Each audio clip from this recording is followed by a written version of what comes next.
Hey, I'm really curious, what are your regular habits? And what habits are holding you back? I'm sure you know that if you're not where you want to be, it's because you've got negative habits holding you back. But you're probably thinking, I don't know what they are. How do I know what they are? And if they're negative habits, why would I even be doing them in the first place? It seems like it doesn't make sense. Why would we continue a negative habit if it feels like it's negative and it's not serving us? It's only because it's still serving us in one way. Every single habit we do, whether negative, positive, is giving us some sort of reward, and there's some sort of cue that makes us do it. For example, I used to get in the negative habit. I used to have the negative habit of overeating or getting addicted to a certain type of food or a certain type of drink. Like, I'm guessing you guys all know Milo.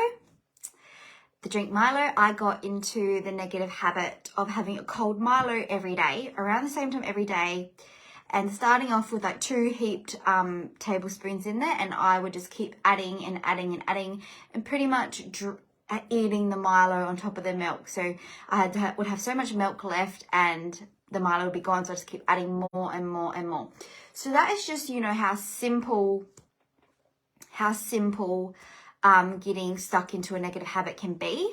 It's very easy to start and it's very easy to get addicted, but then it's quite difficult to stop, right? But it definitely does not take long to get addicted, especially if it's something that really gives us something that we're missing out in other areas in life, and if that reward is very powerful to us and like something we absolutely love.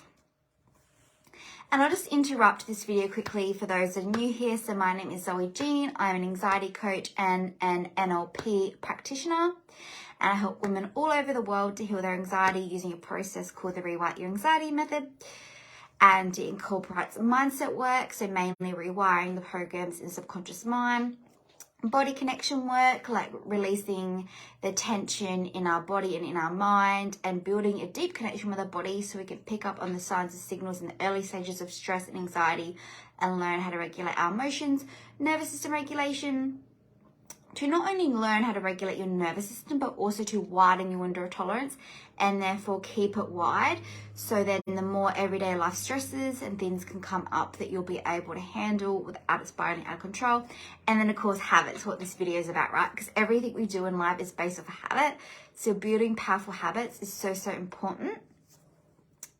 And 40 to 45% of the decisions we make are not actually conscious decisions we make. They are subconscious mind habits that we make, and that we usually make without even thinking about it, right? We do something long enough that we just do it without even knowing we're doing it. Do you realize you ever say you get out of bed and you end up at work or whatever, or you lock the door and you don't even remember doing it? Because it's a subconscious mind habit. It's a subconscious mind decision. It's not a conscious decision you made. And this is where our negative habits can really take a toll on our life and a toll on our mindset and a toll on our mental health, because a lot of them are unconscious that we're doing them without even knowing that we're doing them. So it makes it very hard to change something without knowing what we're doing. And what also makes it harder is sometimes we don't realize how much a negative habit is affecting us until it's too late. Like, we just do it a little bit daily and seem to be getting away with it, but then the compound of it, and all of a sudden later on we realize how much of a difference that daily habit made on us. But at the time it didn't seem like it was doing anything, right? And our habits, they work in the sense of a routine, right? So routine and a loop. So we have a routine, and that routine gets us into doing a certain habit. And then during that routine and during that habit, before we actually do the habit, we have a cue to do the habit. And then from there, after we do the habit and have the cue, then we get the reward. So there's a cue to do that routine habit. And then after you've done that routine habit, you get the reward. And it just keeps going over and over in that loop until you work out a way to stop it, a way to get out of it, right? So for example, if you're following that loop with a negative habit, you could see what other habit could give you that same reward, but it's a more healthier habit, right? So, and it's really important to focus on when it comes to doing that, when it comes to changing your current routine to a new routine to have a better habit, you actually have to actually ask yourself, what routines would you rather do? What routines and what habits would you rather do? What's sustainable for you? What's a sustainable, better habit and a better routine, right?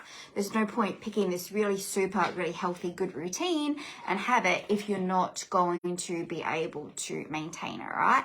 So it's really important to maybe start getting out your journal and just jotting down all these different, habit ideas and routine ideas, and actually find something that is actually sustainable for you, something that will be better for you and something that you feel you'll be able to sustain. No point going from eating like a block of chocolate every day to saying you can't have none at all, right? Like stuff like that doesn't work. You have to start small. You have to start with something that is maintainable. And also you have to actually just know what the habits are that you want to get rid of. So the best thing that comes down to when it comes to changing your habits is to actually just get that awareness. Get that awareness of what your regular habits are, when you do them, why you do them, what they're giving you, and which ones you're going to keep and which ones you're not going to keep. And it can also really help here to create a reasons why list, right? Like a lot of the time we also stay stuck in our bad habits and don't maintain the new habits is because we don't have a strong enough reason why. So even just starting to write a reason why can definitely help you as well. And it's also important to know that subconscious mind programming is a big part of creating habits as well.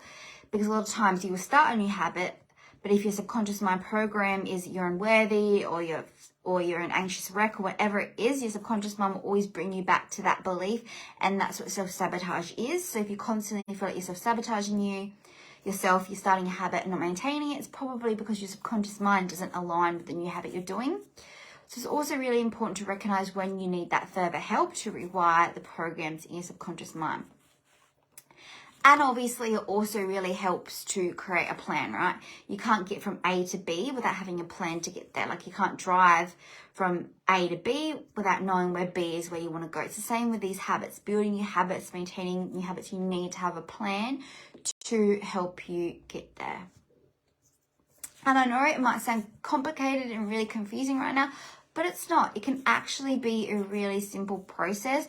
You just need that support and that accountability to get you started and to know what's holding you back and to be able to have the tools and techniques to keep going no matter what, and to know that if you stuff up and miss it one day, that's okay. You need that motivation, that accountability, and that why to get back on the bandwagon, despite if you miss a day or something goes wrong, and to know that each little action you take, each little new habit you create is going to make the world of difference. It's just about starting. It's not about doing it perfectly.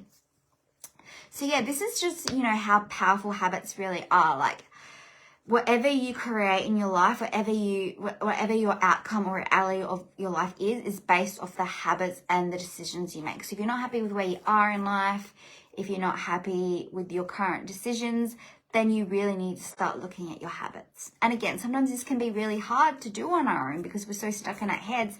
We don't have that awareness of what is going on in our life and what's going on around us and what's actually holding us back, because we have no idea basically. So it's really important to get the support to help you understand and know.